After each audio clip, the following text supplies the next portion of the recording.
എല്ലാവർക്കും നമസ്കാരം. പുതിയ ഒരു വീഡിയോയിലേക്ക് സ്വാഗതം.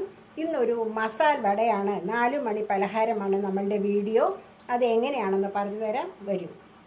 മസാല വട തയ്യാറാക്കുന്നതിനായി ഒരു 200 ഗ്രാം പീസ് പരിപ്പ് 2 മണിക്കൂർ കുതിർത്തതാണ്. കുതിർത്ത് 2-3 പ്രാവശ്യം കഴുകി എടുത്തിട്ടുണ്ട്.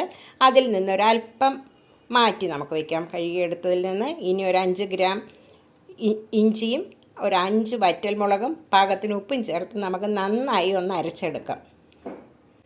അരച്ച മാവിലേക്ക് കുതിർത്തിയ പീസ് പരിപ്പ്, 50 ഗ്രാം സവാള നുറുക്കിയത്, അല്പം കറിവേപ്പില, മല്ലിയില, കുറച്ച് കായപ്പൊടി എന്നിവ ചേർത്ത് നമുക്ക് ഇളക്കാം. എല്ലാ ചേരുവകളും മാവിലേക്ക് ഇട്ട് കഴിഞ്ഞു. ഇനി കൈകൊണ്ട് നന്നായി ഇളക്കി യോജിപ്പിക്കുകയാണ് വേണ്ടത്. മസാല വടയുടെ മാവ് തയ്യാറായി കഴിഞ്ഞു. ഇതേപോലെ ചെറിയതായി ഉരുട്ടി കൈകൊണ്ട് നന്നായി ഒന്ന് പരത്തിയതിന് ശേഷം എണ്ണയിലേക്ക് ഇടാം. മസാല വടകളെല്ലാം നന്നായി ഫ്രൈ ആയി വരുന്നുണ്ട്. വേണ്ട, ഇങ്ങനെ വേണം മസാല വട തയ്യാറാക്കാൻ. മസാല വട നന്നായി ഫ്രൈ ആയി കഴിഞ്ഞു. ഇനി നമുക്ക് കോരിയെടുക്കാം. അത് കട്ടിയുള്ള ഒരു ടിഷ്യൂ പേപ്പറിലേക്ക് വേണം ഇടാൻ. കനം കുറഞ്ഞ ടിഷ്യൂലിടരുത് കേട്ടോ, അത് ഒട്ടിപ്പിടിക്കും.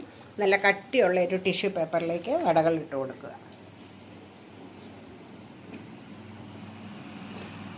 രുചികരമായ നമ്മുടെ മസാല വട തയ്യാറായി കഴിഞ്ഞു. അപ്പം മസാല വടയുടെ വീഡിയോ എല്ലാവരും കണ്ടല്ലോ. നല്ല ടേസ്റ്റാണ് കേട്ടോ. ഇതിൽ ഇലകളും ഒക്കെ ചേർത്തിട്ടുള്ളത് കൊണ്ട് കുട്ടികൾ കഴിക്കാൻ മടിയുള്ള കുട്ടികൾക്ക് പോലും ഇങ്ങനെ മസാല വട തയ്യാറാക്കി കൊടുത്താൽ അവർക്ക് ഇഷ്ടമാവുകയും ചെയ്യും, ആരോഗ്യത്തിനും നല്ലതാണ്. അപ്പോൾ എല്ലാവരും ഈ മസാല വട തയ്യാറാക്കി നോക്കുക, ചാനൽ കാണുക, സപ്പോർട്ട് ചെയ്യുക. താങ്ക്